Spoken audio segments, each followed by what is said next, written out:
All right, so let's look at example 3, and really the same thing's going to happen, right?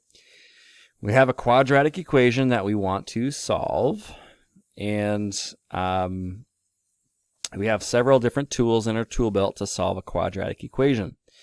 We can use factoring. We can, in 4.5, we talked about just using a square root. If there was no x term here, we could just use a square root, and that would do the job. And we can also use the quadratic formula. So we can't take a square root here because we have an x term. So we're going to put this into standard form.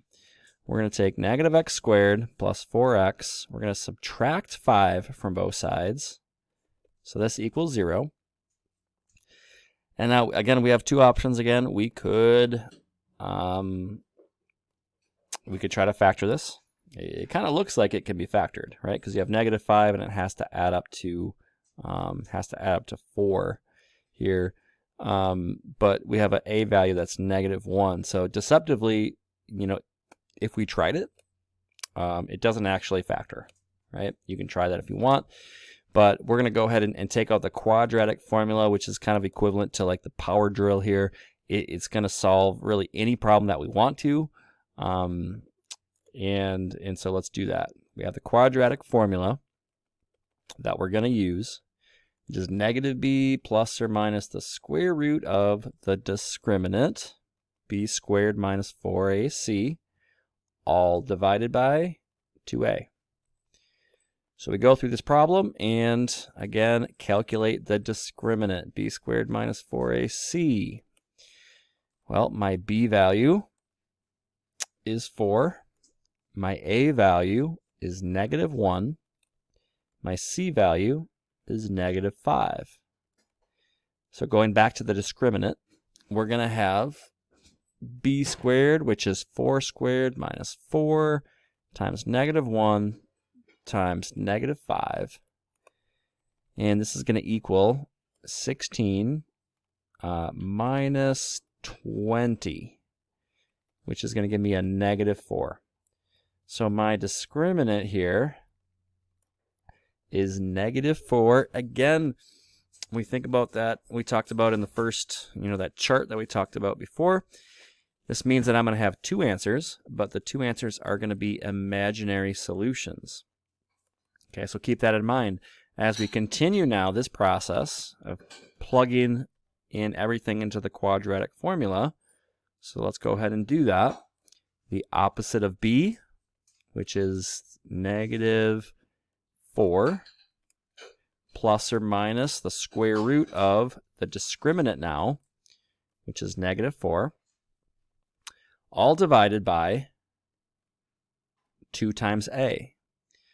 My a value is negative 1, so this is all divided by 2. All divided by negative 2. Now, one thing that we haven't shown yet is that this value right here, this irrational value, this square root value, we need to, if we're going to keep our answer in exact form, we're going to need to reduce this. So we're going to put this into simplest radical form that we've done many times before. Okay, in 4.5 and 4.6 we did that. So I'm going to bring this over to the left side here and take care of that little problem. So what is the square root of negative 4? Well, remember we learned from 4.5 and 4.6 that, this could be factored to negative 1. Remember, that's my I term. That's my imaginary unit term.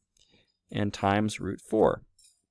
So this is going to give me an I, and the square root of 4 is going to give me a 2. So the square root of negative 4 is actually just 2i. All right, so then let's take it to the next step. The next step would be to now say this is negative 4 plus or minus 2i, because I know how to reduce that, all divided by negative 2. Okay, so our answer is right here. Okay, but I mentioned this before, that when I have this fraction like this, I do encourage you to break this up, to break it up into two fractions.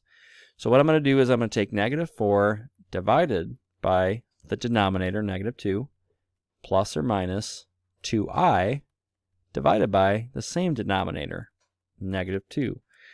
What that allows me to do is really easily kind of reduce each column here and kind of separate those two things and reduce them. So I look at this real number portion, this rational portion. -4 divided by -2 is just +2. So my answer is going to be x equals 2 from here, plus or minus. Now I look at the second term, which I have 2i divided by -2. Well, again, I'm going to reduce that fraction. 2 divided by -2 is -1. So I really have -1i, or just -i. So I'm going to put this as -i there. And this is really, really good at this point. Here is my exact answer. 2 plus or minus -i.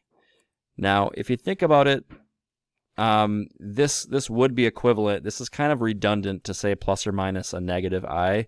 The same answers would be yielded if I just said x equals 2 plus or minus I. Actually, that's going to give me the same thing if you think about it, right?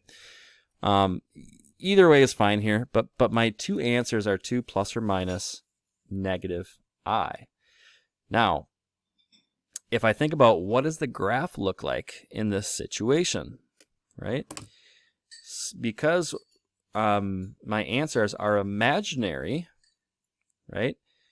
My x-intercepts, or my zeros of the problem, are also imaginary, and they're not going to show up. If I go back to our very, first couple slides here, remember what happens when I have a negative discriminant right here.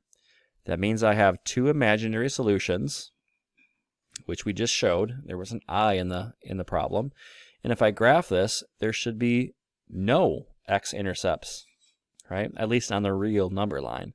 So let's go ahead and confirm that and see what happens when I take. So here's my answer here. But what if I take my standard form, which is, again, like up here,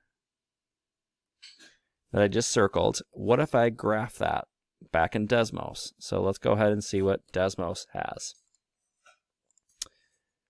So Desmos is right here again. And I go y equals -x squared plus 5x, or plus 4x minus 5. If I ask the same question, hey, where are my zeros? Where does this parabola equal 0? Is really what I was trying to solve there. Well, it doesn't. It never equals 0. In other words, because I'm graphing this on a real number line, and since there's no real solutions, there's going to be no x-intercepts at all. There are two imaginary intercepts, though. So if we graph this on the imaginary number line, or the complex number line, we would see some x-intercepts there that actually exist. But notice, again, the correlation that we have here. We have a parabola that has no zeros, no x-intercepts. And when we go back to this problem, we do have answers here. They're just imaginary solutions. They're not real numbered solutions.